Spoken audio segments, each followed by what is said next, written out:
In this video, we're going to continue to look at some proofs and then add one other way that we can use to prove that triangles are congruent. If we recall from yesterday, we had 4 ways that we talked about. So I'm going to match these up so you have a picture representation of what each one is. So looking at number 1, those couple of triangles. In that triangle, it was used side angle side. Side angle side was used. You can see if you start at one side, you go side to an angle to another side without skipping over anything. So we know that's going to be side angle side. We match these up and we would say, again, it doesn't matter where you start. You can say triangle ABC is congruent to, now you've said that this triangle is congruent and you want to say it's congruent to this triangle below, matching up everything. So if I started with A, I need to start with A again because it's used for the same triangle. B needs to go with E, and then D's left over because B and E both have that arc in them. Okay, second one, looking at number 2, we have in here, don't forget about this side being used twice, so we have side, side, side. So that was the second one we discussed. So obviously we've used side, side, side here.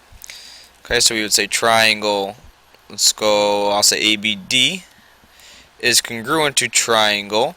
And if you're going ABD, you need to go CBD the other way. Again, making sure everything matches up.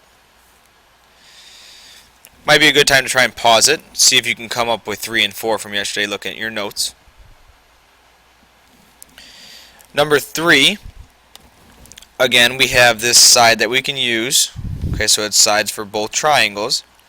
And this one goes side angle angle, or what we talked about yesterday was angle angle side.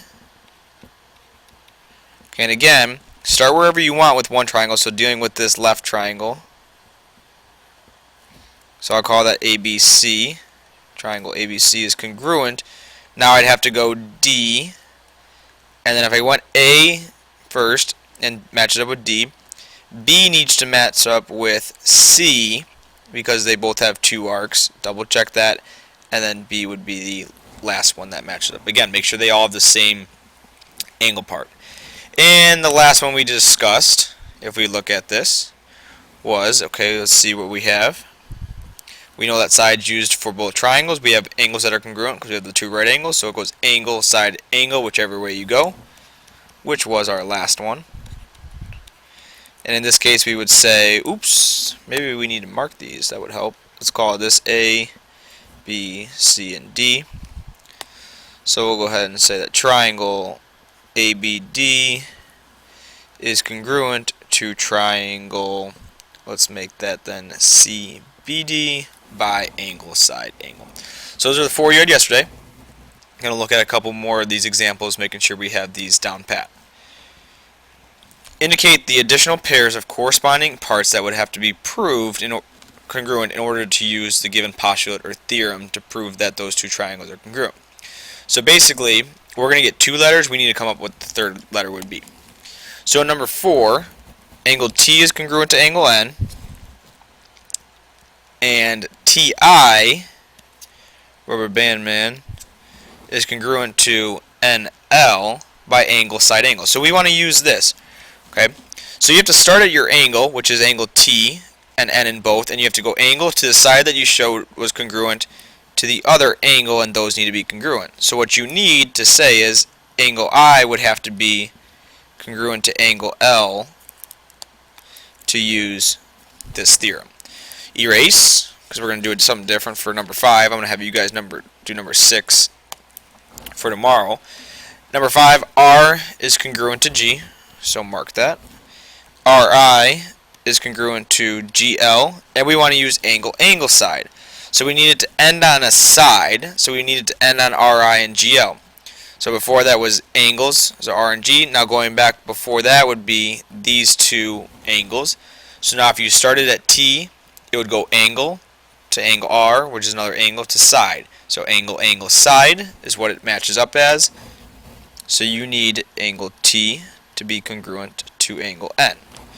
I want you guys to do number 6. So again, I erase here, draw your parts that you have congruent, and then go back and figure out what you need.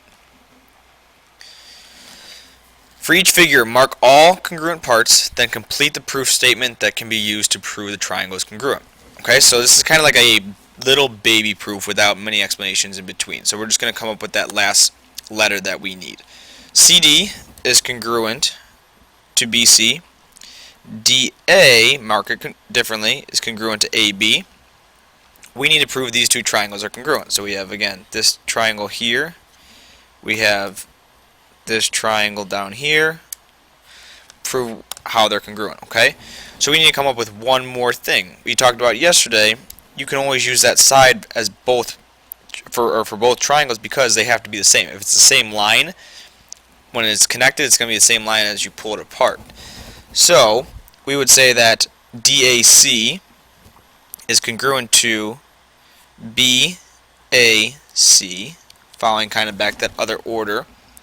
And we, in this case, we would say by side, side, side, because you use the three sides. I didn't ask you to do it, but little review there. Okay, if we look at the next one, B and E are right angles. I don't know why I use such small letters, sorry about that. And C bisects BE. So we know this. Okay. We also know, so we have two letters. We have angles, we have sides, so that's an A and an S.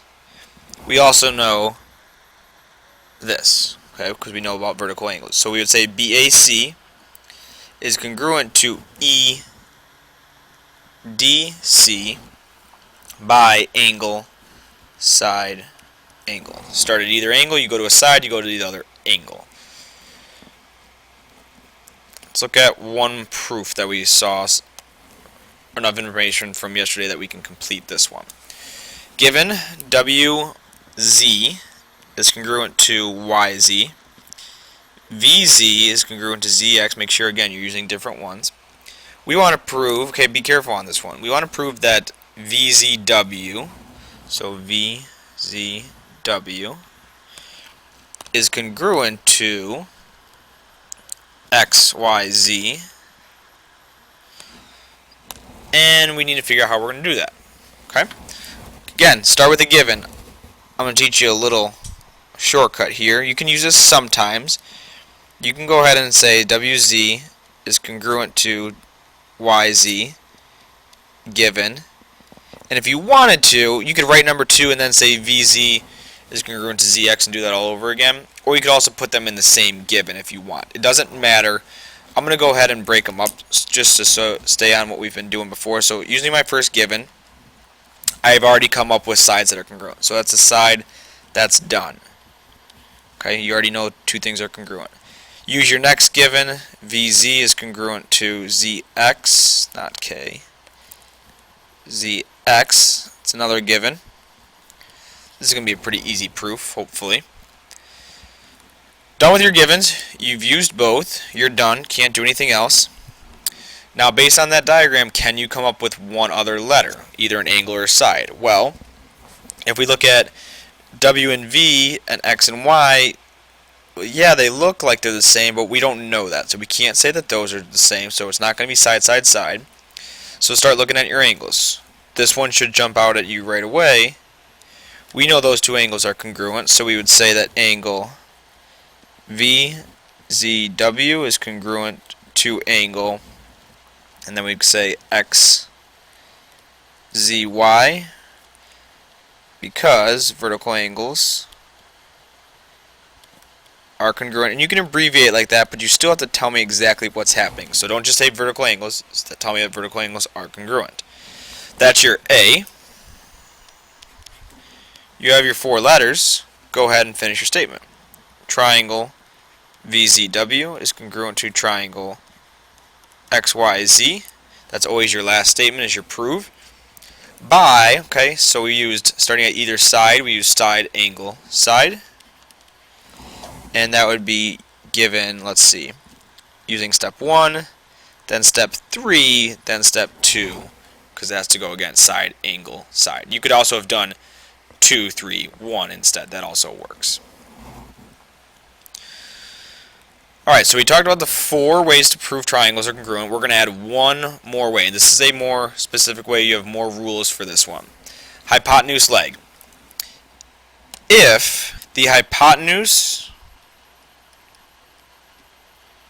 and a leg of a right triangle are congruent to the hypotenuse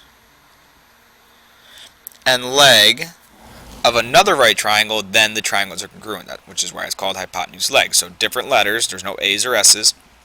This one's a little bit different because when you first look at it, you say, okay, this is angle, side, side, angle, side, side.